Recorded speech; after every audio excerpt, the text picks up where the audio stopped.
I request Munawar Zama sir to please come over the dais and motivate us with his valuable words.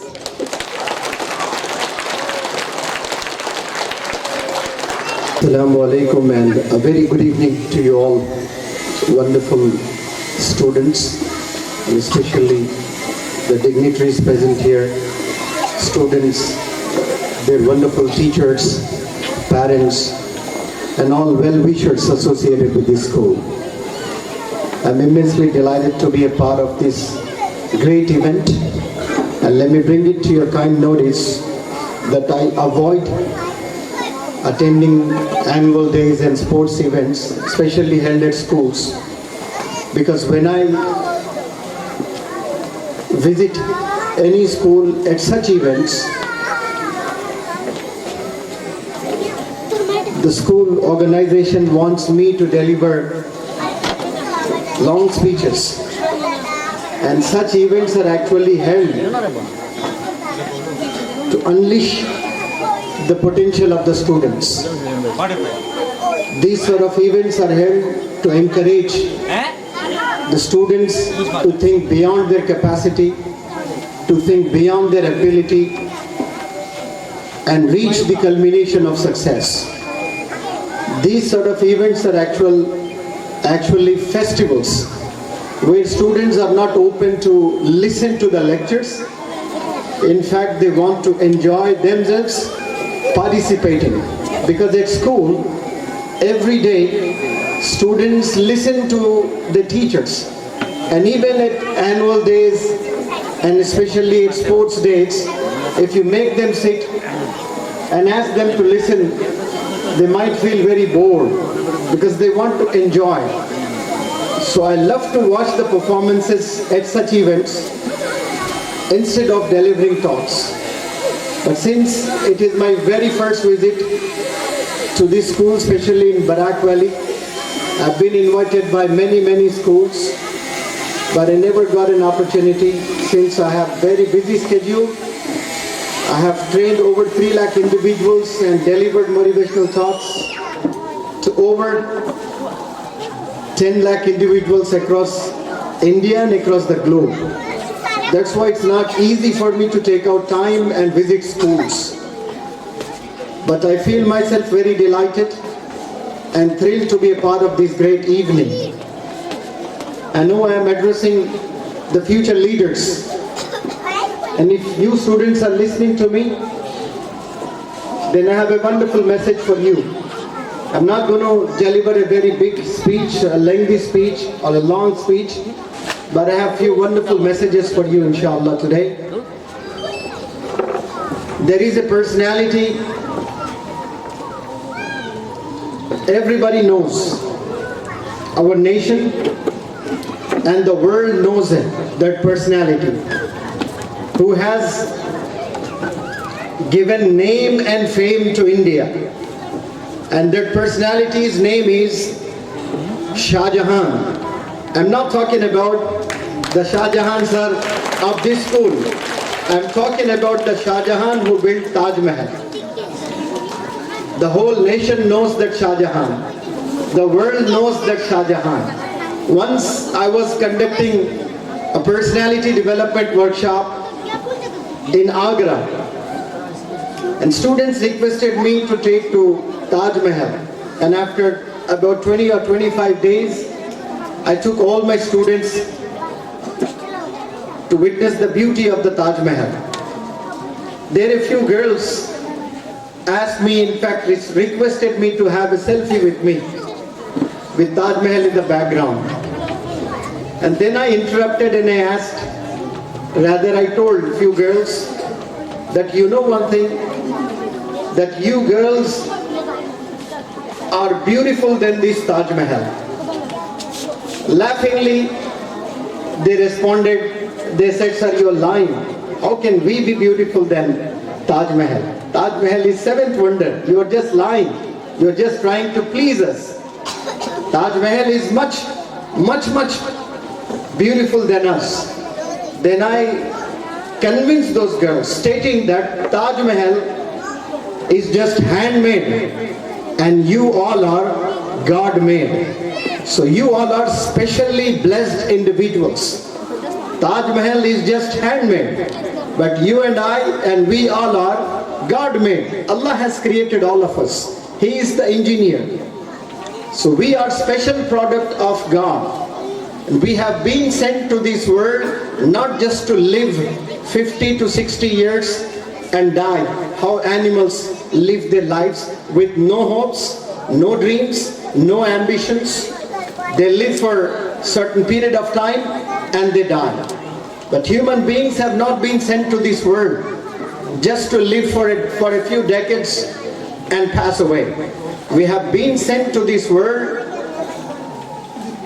for a purpose. And that purpose is to educate ourselves and do something good for the people, for the generations to come.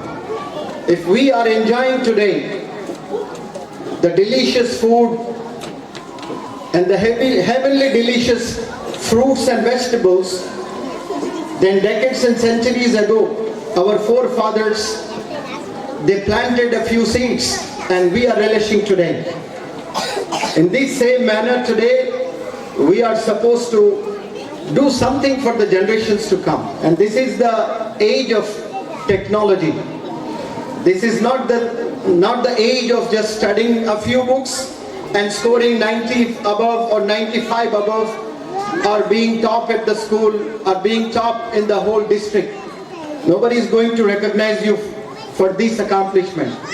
This is the age of technology, this is the age of animation, this is the age of artificial intelligence. You are supposed to do million times better than the people who are working today. And for that you need to be in touch with wonderful teachers.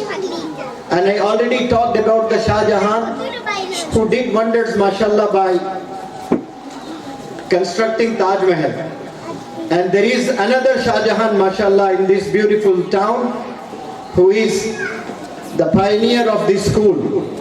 He hasn't established any Taj Mahal, but certainly he has established a school which is going to produce many Taj Mahals, inshallah.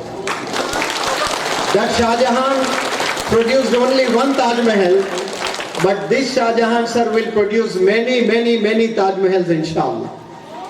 And for that you need to challenge yourself that you are a specially blessed individual and you are supposed to do something very big in your life.